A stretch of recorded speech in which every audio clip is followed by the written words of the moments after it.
So who wanted to start off with the questions? Did you, Shar? I have a whole load. I don't know if you want to start with them though, Kev. If you want to pull them off the All right. drive. I have 3 Yeah, questions. go on, go do yours then.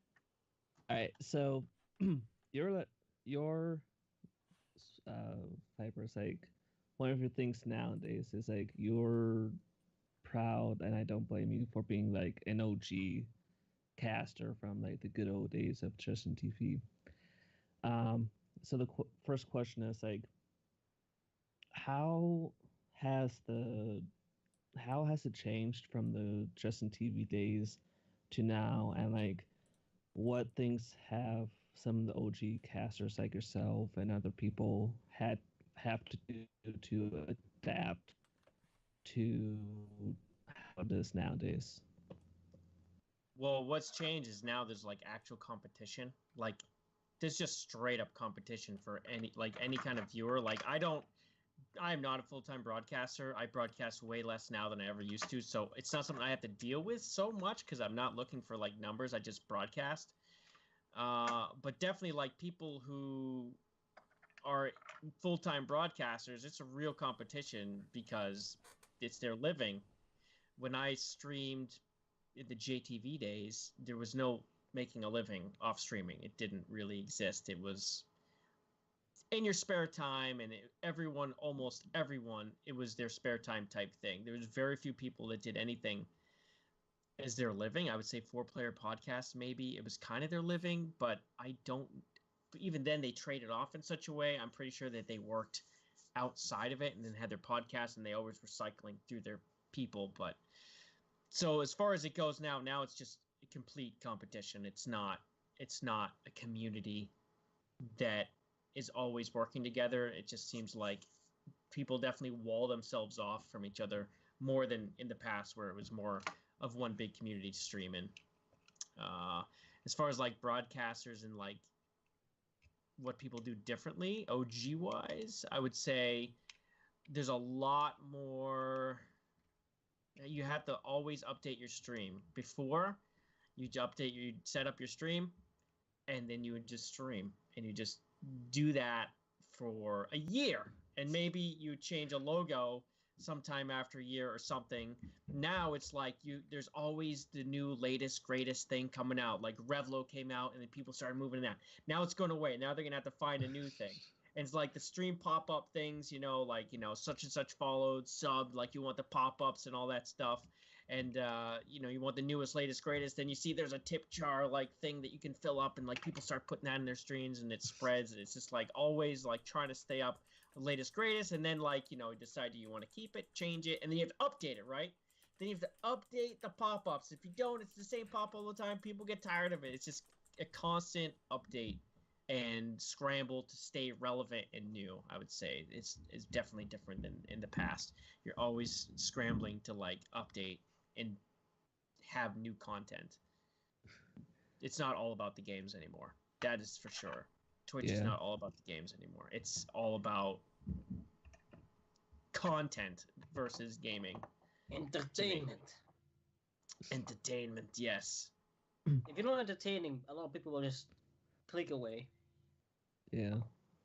True, which has always been like that, but now it's more than just more of a visceral entertainment versus being entertaining while playing a game. It's a constant feed. Yeah, it's a constant. I need a constant in my face entertainment or something has to be happening.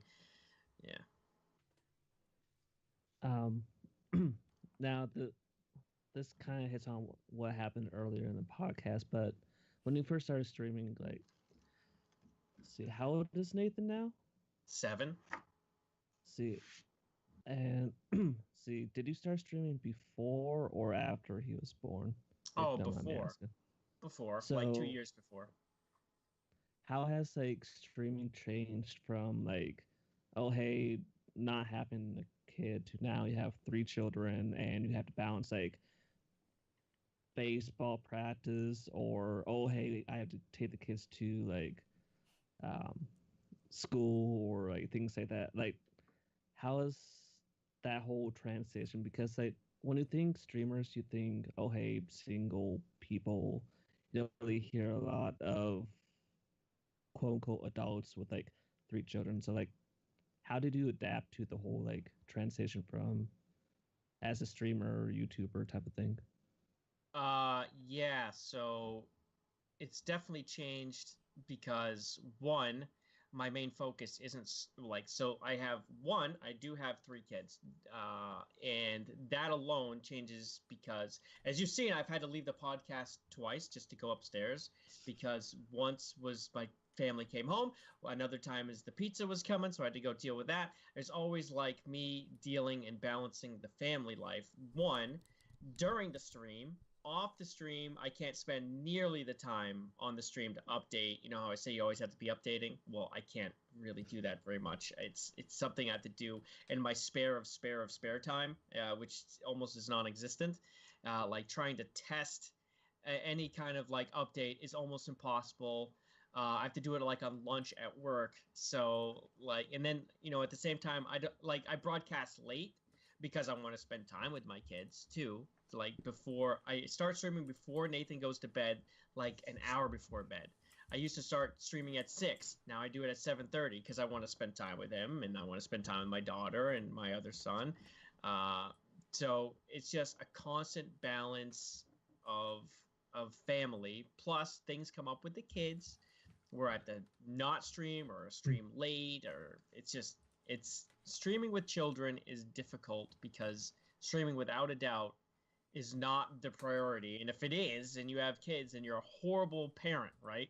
Like you're not a good parent if your streaming's priority and it's not your full-time job. So I have the kids, I have a full-time job, I'm married, and I have a stream, and I had YouTube, which I had to cut out of my life because I just don't have time.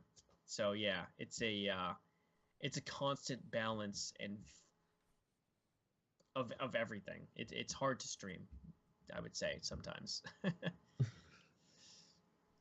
All right, so that kind of leads into like the least and most favorite thing about streaming and the whole process of it, and the process of streaming. well, just streaming as a whole, like any aspect of it that you want The to least, look at. I would say, the least favorite thing is well, with the family and streaming less, you definitely notice people don't come by anymore, and that kind of sucks when like people who like used to watch a lot just don't show up anymore because one, you don't stream as much, and if you don't stream as much on Twitch, you become far less relevant, and it's just with anything. That part kind of sucks, but also the part that sucks is when there's toxic people show up, and that's with any stream. Just dealing with those toxic people is just the absolute worst thing about streaming to me, period. Just toxic people that will make a new account and be toxic again, or they'll just start screwing with your chat. I hate that. Luckily, I don't deal with that very much anymore, but it used to be a real problem. But definitely the favorite part is like there's a lot of awesome people on Twitch, and they come by and they hang out with you, and they're you basically become friends with people that come by a lot, and so that's always great. It's relationships you never would have made outside of Twitch. Having people to play with, that's really the reason I started streaming ever so long ago, because I used to move constantly. Like I was in the military, so I ended up not playing video games very much, and it's because I used to play multiplayer, and it was couch multiplayer back in the day, and then it went to online multiplayer, but I didn't know anybody. It's like, so you go online, you have all these idiots online, you'd be like, I don't want to do this, this is boring, this is horrible. So I started streaming, and then met people that were cool like me, right? Like me, on Justin TV, and then you make friends, and you end up playing with those people, and then all of a sudden you feel like you're in a community, you have friends again, and gaming becomes interesting because multiplayer has almost always been kind of like my thing. I've always enjoyed some kind of co-op really the most, so that's definitely the best thing about streaming. It's just the people that actually come to the stream and hang out with you and play with you. Right. And last question is, I've been streaming for like 4 years. Char's been streaming for like about a year longer than I have. That was Crispy's 2011 been I started. I So used to 6 -ish. stream back from 2010 or 11 till somewhere 15. Yeah, so we have like some veteran people like on this podcast right now, quote unquote veteran, as far as streaming goes. So, in your infinite knowledge of 9 years of streaming, how do you deal with the toxicity that comes into your channel, like the toxic people? Do you just shake it off, or are there things that you recommend to people to handle toxicity a little bit better? I almost just ignore them now, completely ignore. Like, if they say something, I will just not say anything. And if they keep looking for that response, I just ban them. I don't even mention them anymore, because I've noticed if you start talking to them, you're feeding them exactly what they want. They're only there for attention because their parents don't give it to them. So if you give them the attention that they crave, negative or positive, because it's just attention that they want, then they will continue to be that annoyance. If you just don't answer them, and your chat is on board with this, right? You're like, hey, don't talk to the trolls. Boom. Don't talk to they show up and people are just like, don't talk to the troll. Boom. Or have your mods, don't talk to the troll. Then ban. That's it. That's all you can do. It's just the best way. Then they don't keep coming back. Otherwise, if you're giving them their attention that they want, they're just gonna keep coming back. So I say ban. Ignore and ban. Fair enough. All right, you're up, Char. Yeah, I'm gonna cut down the list of questions massively because we can try and move on to the next section for saving time. What was your first gaming experience that you remember, and what was it about gaming that got you hooked on gaming as a hobby? In my life? Yeah. So in my life, my first gaming experience was in television. My brother had one. He's used to play, and I just used to play like games with him, and then like that was really old. That's like 4-bit or something. I don't even know what the hell that thing is. That thing is so old. And then like Nintendo came out, and I just played with my dad. I remember just playing like some baseball game, and we just play this baseball game all the time. And I used to make him so mad because I would beat him consistently at this game. But yeah, I remember just doing that, and then I mean that's really what got me into gaming was just playing with my dad and my brother. Yeah, fair enough. Cool. When it comes to streaming and YouTube, who would you say is the biggest influence on your content and what you do? An influence on me? Yeah.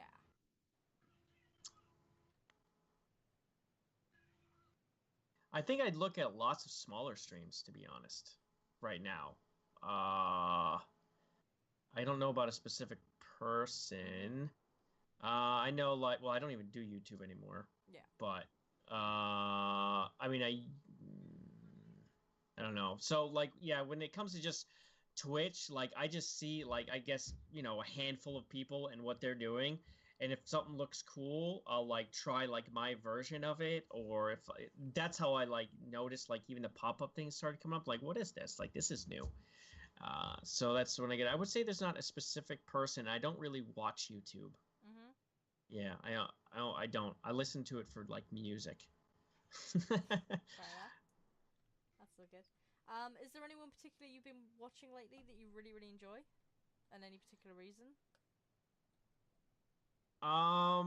I watched John Pulp Fiction, or Pulp John Fiction, I guess is his name. He's good. I like him. He's got a great community. Attack of the Afro, who's someone we just added to Resync TV. I've watched him for a long time.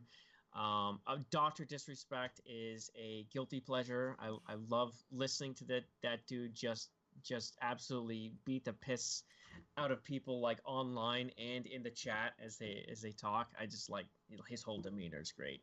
Yeah. Anyone else? I know for sure. Yeah, there's a bunch. I watch so many people. It's hard to like pick one anymore out, but those are the ones I definitely, if they're on, I'm like generally listening to them. Hey guys, apologies for the cut off at the end there. We recorded this interview during a podcast. Regardless, I hope you've enjoyed it. Again, thank you so much to RSQ Viper for coming onto the podcast and doing the interview. It means a lot. And thank you guys for watching. Don't forget to subscribe, like, and let me know your thoughts in the comments. Bye!